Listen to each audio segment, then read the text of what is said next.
dalam channel YouTube saya, Gusti Dian Prayogi, dan hari ini saya menghadirkan teman saya yang kebetulan hits banget nih ceritanya nih.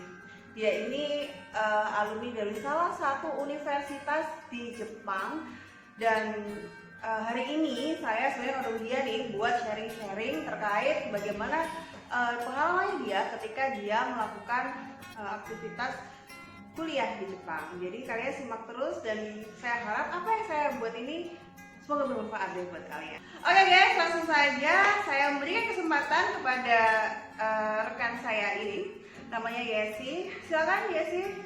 Hai guys, perkenalkan nama saya Yesi Rahmawati. Saya sekarang dosen di STIE Surabaya, sama jadi home economy di salah satu institut di Aussie. Saya pernah kuliah juga di Jepang 2 tahun. Alhamdulillah dapat beasiswa. Karena kalau nggak dapat beasiswa saya nggak mampu sih sebenarnya. Ada surat di balik semua itu.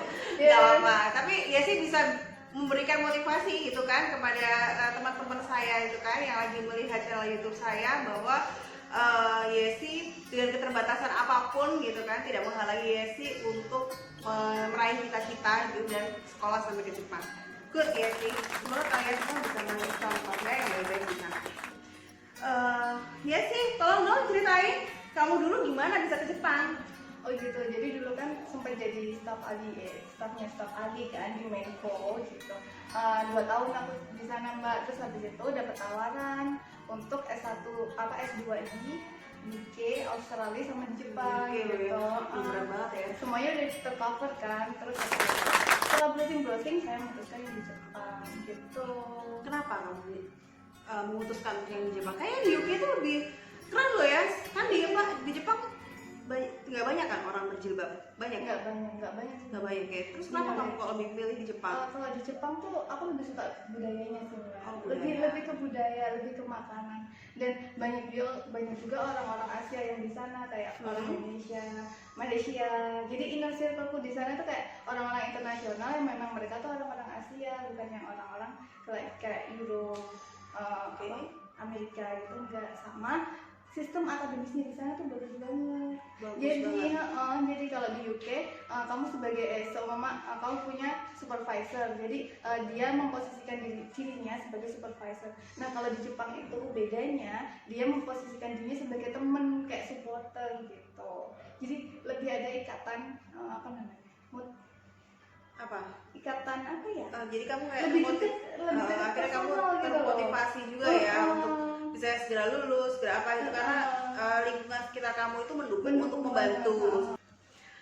Oke, mungkin buat next pertanyaan saya juga rada tergelitik ya sama tadi jawabannya Mbak Yesi atau Bu Yesi ini. Saya panggil Mbak ya karena masih. Oke, dia maunya dipanggil Mbak. Nah, tergelitik dengan jawaban dari Mbak Yesi yang mengatakan bahwa kalau di Jepang itu menyenangkan banget gitu kayak sekolah di sana. Kenapa? Karena orang-orang di sekitar itu pada mendukung gitu kan, sehingga dari mahasiswa sendiri itu termotivasi untuk mengikuti jejak mungkin seniornya seperti itu ya. Nah, saya ini kan produk dari Indonesia nih guys, produk lokal nih. Kalau menurutku sih pendidikan di Indonesia sih bukan pendidikan Indonesia ya, aku taunya hanya sebatas dari universitas yang di mana aku pernah belajar di situ. Itu menurutku sih sudah asik. Tapi menurut kamu sebenarnya apa sih ya kalau bisa dibandingin, apa yang kurang gitu loh? Oh gitu. Jadi yang tadi aku sebutin itu masalah sensei-nya ya. Kalau Sensei itu apa? Sensei itu profesornya. Oke, cikgu. Nah kalau profesornya di sana tuh friendly banget. Jadi kalau mau nge-WA jam 12 malam, jam 7 pagi itu mereka langsung open dan mereka fast respon gitu. Dan mereka lebih suka diajak diskusi kayak di kafe. Gitu ya. Mereka nggak suka asik ya, mereka warung kopi gitu kali ya. Jadi kayak terus pakai cara pendek gitu. Jadi ada dulu dosenku yang mikroekonomi. Untuk yang ekonomi mungkin udah tahu yang namanya mikroekonomis kan. Dia tuh kalau ke kampus dia pakai short. Kalau musim panas ya, di sana kan panasnya banget ya. Itu dia pakai celana pendek yang di atas lutut, yang benar-benar di atas lutut gitu. Milenial gitu ya. Gitu. Terus ada lagi satu hal yang membuatku sangat tertarik sama pendidikannya Jepang itu mereka learning by doing. Oh gitu. Jadi ada kita dikasih kebebasan gitu ya buat eksplor apapun, pokoknya kan bisa lah mata kuliah itu. Caranya bagaimana? Dan mereka nggak textbook, benar-benar mereka tuh nggak textbook. Jadi mereka kayak kita bilang jawablah titik-titik di bawah ini, itu nggak ada ya pertanyaan tadi ya? Nggak ada. Oh gitu, lebih ke kasus gitu kali ya? Gitu. Jadi dulu tuh, boleh nambah lagi nggak? Oke. Oh gitu. Jadi dulu tuh ada satu mata kuliah namanya environmental economic, ekonomi lingkungan. Jadi kita bener-bener bukan terjun sih ke lapangan. Jadi ada salah satu biwalik telaga itu di Jepang yang biwaliknya itu dia digunakan untuk sumber mata air kepada seluruh masyarakat yang sampai-sampainya itu mbak gitu. Terus? Tapi pada tahun 2010 itu ada pencemaran lingkungan. Jadi kita beneran kalian bahas itu kita beneran dari aspek sosialnya bagaimana, ekonominya bagaimana gitu, dari berbagai macam jurusan, dan kalian bebaskan untuk mencari tahu soal itu gitu. Ya, menarik ya. Terus kalau menurutmu di Indonesia emang nggak gitu? Ada loh juga dosen yang semilenial itu. Ada, tapi nggak semua. Oh gitu, tapi tetap ada ya. Tetap ada. Jadi kalau menurutmu dosen harus jadi milenial dulu biar dicintai, disukai gitu apa bagaimana? Itu wajib banget. Oh wajib. Jadi kayak bisa memotivasi murid. Ya sama kayak Mbak. Oh oke. Ya ampun, saya tersanjung sekali. Oke, tadi kalian sudah Mbak Yesi sudah menjelaskan panjang lebar. Mungkin sekalian sekarang ya sudah mulai mendapatkan suatu pencerahan ya, bahwa aduh gimana kayaknya aku kepingin studi overseas dulu, nggak studi dulu di Indonesia deh, aku kepingin studi overseas aja biar banyak pengalaman. Nah boleh, tapi saya akan melanjutkan pertanyaan saya supaya kalian lebih termotivasi. Nah karena nanti di akhir video ini Mbak Yesi akan memberikan kiat-kiat gimana kalian semua bisa mengikuti jejak yang sama atau bahkan studi overseas ke negara lain yang menurut kalian lebih menarik. Oke, tadi kan Yesi udah menceritakan ya kalau di sana itu kehidupan kampusnya gini macam-macam gitu kan ya. Nah gimana sekarang kalau untuk kehidupannya Yesi, kehidupan personal ya di sana, atau enggak kehidupan sosial lah bersama teman-teman Yesi ketika Yesi ada di Jepang? Gitu. Jadi waktu di Jepang dulu tuh aku punya inner circle berapa orang, 4 atau 5 orang gitu. Cewek-cewek? Cewek cowok. Gitu. Jadi setiap minggu kita makan bersama. Tapi itu bukan aku cuma orang Indonesia satu-satunya di situ. Gitu, dan lainnya tuh orang-orang dari luar gitu. Dan kita emang benar-benar karena kita minoritas ya di sana. Ya, jadi permainanmu ini ya, orang nggak level orang lokal ya? Nggak gitu juga sih, kan nggak bisa main di jadi gitu. Ada orang mana aja ya? Yang teman-teman dekat kamu deh? Teman-teman dekatku ada orang di Pakistan, Maltese European, sama Kanada, terus sama India. Yang roommate aku, yang sekamar itu orang India. Oh, orang India. Gitu. Terus untuk apa namanya di sana tuh yang menjadi kesulitan kayak makan makanan halal gitu. Karena aku tapi Muslim, ini inner kamu ada Muslim? beberapa ada yang Muslim, ada yang Muslim. Oke, menarik banget ya. Dan waktu kamu di sana ada nggak yang rada rese? Ada tuh Mbak, jadi gini. Ya akhirnya salah juga ya aku ngomong pertanyaan gini gitu kan. Oke. 6 bulan pertama kan aku hidup di dorm internasional kan. Apa namanya di apa sih dorm bahasa Indonesianya? Di mes, ya, mes internasional. Di mes internasional kan di belakangnya kampus. Nah di situ kan di lantai 3. Jadi di lantai 3 tuh campur. Sayap kanan buat cewek, sayap kiri buat cowok. Ini pesawat ada sayap kanan, sayap kiri, ada bimbing, gitu kan. Nah pernah tuh setiap subuh ada seorang yang ngetuk pintu aku di luar, dan dia jagain sampai sekitar jam 7 gitu dia baru pergi. Buat apa? Nggak tahu. Dan aku tahunya secret attire kamu? Iya, katanya anak-anak gitu.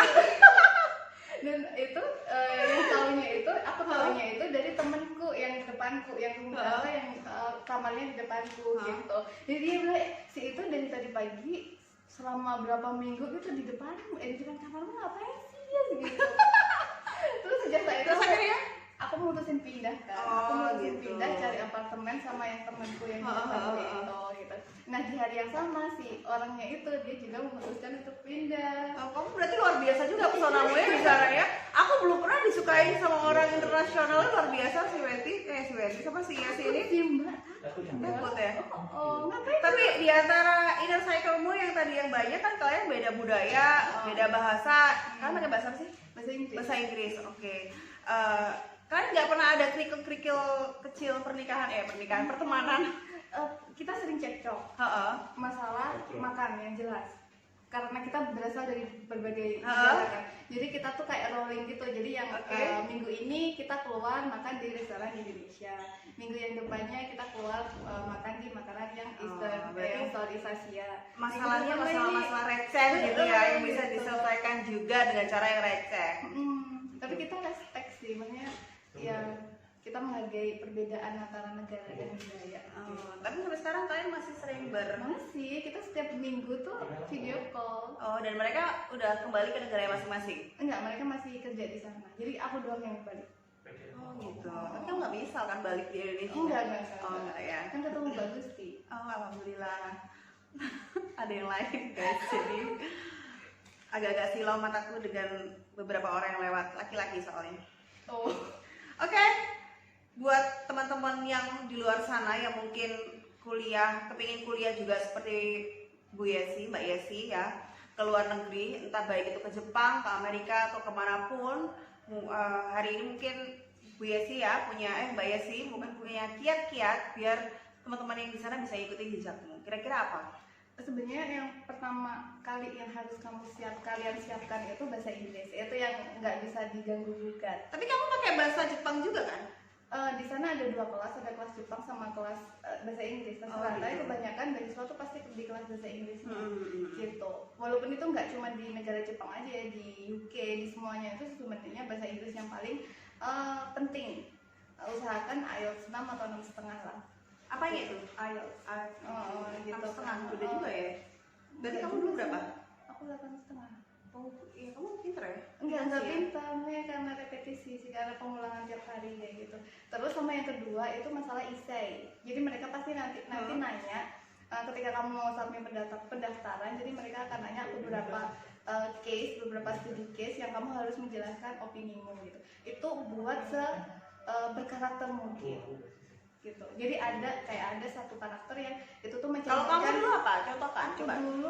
Karena aku dulu berasal dari Nganjuk ya. Nganjuk kan under development city banget ya. Maksudnya Nganjuk kan terbelakang banget ya. Aku ngangkat itu sebagai motivasi aku. Gitu. Jadi aku menyelesaikan masalah perekonomian yang ada di Nganjuk.